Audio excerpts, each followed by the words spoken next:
Continuamos con el proceso de conversión del músculo en carne. El proceso de transformación del músculo en carne está dividido en tres etapas. La fase prerrigor o fase de supervivencia del sistema nervioso, muerte celular o apoptosis. El rigor es la que los componentes energéticos como el ATP, la fosfocreatinina, la glucosa se agotan en el rigor mortis. Y la última fase es el postrigor de la carne, en la que se produce una desestructuración, maduración, de todas las cuales determinan al final la calidad y terneza de la carne. Continuamos. El músculo animal está conformado por diversos tejidos, de los cuales los más importantes son el tejido muscular, el tejido conectivo y el tejido adiposo. De estos, el tejido muscular es fundamental en la conversión del músculo a carne. La carne se puede definir entonces como la parte muscular, un poco de grasa y de hueso, que sirve como alimento al humano. No se debe confundir los términos de canal, de carne con canal, donde la última se puede definir como el cuerpo del animal, ya sea res, cerdo, ave, etc., cuando es beneficiado, decapitado, desollado, eviscerado y sin pezuñas. El proceso de conversión. Este proceso es la conversión del músculo a carne. Se inicia con la muerte del animal. Después del proceso de sangrado del animal, las células entran en un estado donde no reciben más nutrientes para su funcionamiento normal, por lo que ellas comienzan a realizar el proceso de supervivencia. Entonces encontramos la primera fase, la muerte celular o apoptosis, postmortem, ácido láctico y puntos isoeléctricos, correspondiente a la primera fase de conversión cárnica a partir del músculo. Este es un proceso organizado y regulado fisiológicamente por un tipo de partículas de proteínas, las caspasas, que sucede comúnmente en los seres vivientes, incluyendo desde los animales monocelulares hasta los pluricelulares como los mamíferos. Se cree que este tipo de muerte celular está muy estrechamente relacionado con la evolución y la terneza del pH en la carne.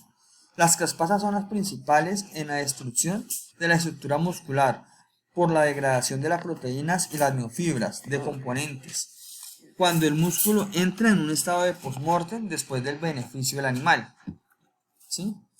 Pero se ha encontrado que este proceso es apoyado más adelante por otros sistemas como el de las captecinas y las calpaínas para facilitar una adecuada degradación de la proteína. La segunda fase es la transformación después del sacrificio, el rigor mortis. Bueno, es la segunda fase de la conversión del músculo a carne, en la cual se define como una contracción lenta e irreversible. Cuando el animal es beneficiado y desangrado, se genera una interrupción no solo en la circulación, sino también en el aporte de oxígeno al músculo. Inicialmente, así, la síntesis anaerobia de la energía llamada glucólisis.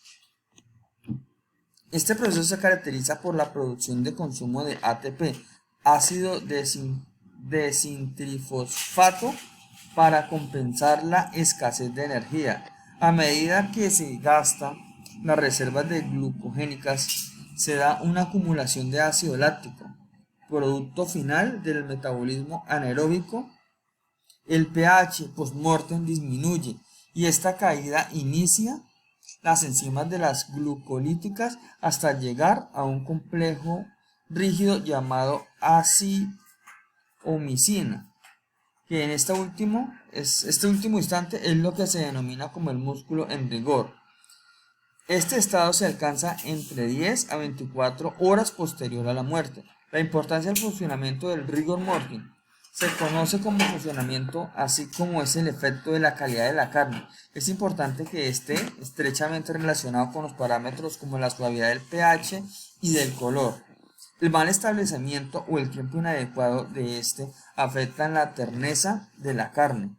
Cuando se reduce el frío, por ejemplo, se da un rigor mortis severo. Se presenta cuando el músculo en estado de prerrigor con niveles muy bajos de pH post-mortem, se expone a temperaturas muy bajas, es decir, en un rango entre 15 y 16 grados centígrados. Las características que se afectan con este proceso es la terneza, la carne que sufre este mecanismo y se considera 3 veces más dura que la carne normal. Caso parecido en el rigor por el descongelamiento. Es mucho más severo y ocurre cuando se ponen en procesos de descongelación músculos en prerrigor que se contraen congelados en el efecto que se produce en la suavidad y da una pérdida excesiva de exudado de la carne. Tenemos como por última fase la maduración, procesos endógenos del resultado de la carne tierna y jugosa. En esta tercera y última fase de la conversión del músculo en carne, después de que se da el rigor mortis, la maduración es un conjunto de modificaciones fisiológicas y bioquímicas del músculo, ocasionadas por procesos enzimáticos endógenos, que consisten en la degradación de la proteína que conforman las miofibrillas, componentes primordiales de la estructura muscular. La maduración surge en condiciones de almacenamiento al vacío y a temperaturas de refrigeración de al menos 4 grados centígrados, que hace no solo que el músculo se vea ligeramente más suave, sino mejore también el sabor y el aroma. Durante los primeros 10 días de almacenamiento la velocidad de reducción de la dureza es rápida. Se ha comprobado que en este lapso se da un 80% de la disminución. La calidad de la carne entonces depende de múltiples factores, especialmente el manejo de último de la maduración. Se caracteriza porque tiene algunas variables, la calidad de la carne en un bovino, manejados a bajas y diferentes condiciones de producción en el trópico colombiano.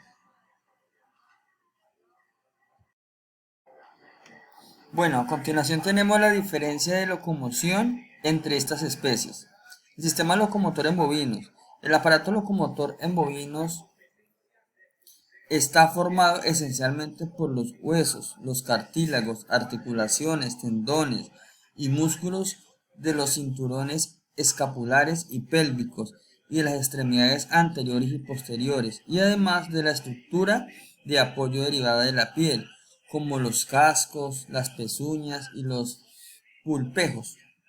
El aparato locomotor en caballos está comprendido por un conjunto de órganos somáticos como el hueso, articulaciones, los músculos, tendones, ligamentos, que interactúan de manera armónica durante la locomoción y la estación.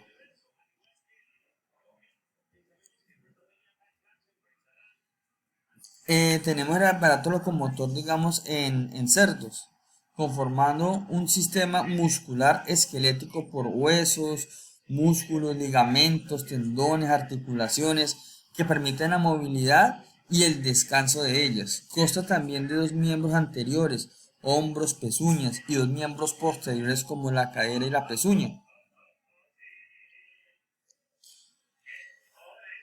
Bueno, esto vamos a ver la utilidad en la producción animal. Entonces, las exploraciones nos permiten identificar las disfunciones o las diferencias entre los órganos vitales y detectar las anomalías menores que nos permiten centralizar un diagnóstico de una enfermedad y pruebas complementarias necesarias. Los cascos son la agilidad, la fuerza en las patas que brindan gran beneficio al caballo. Su función es sostenerlo en peso del animal. Sin él no podía sobrevivir, pues, el animal. Los cascos también sufren de deterioro y son susceptibles a problemas que pueden afectar gravemente la salud del animal y por ende la producción.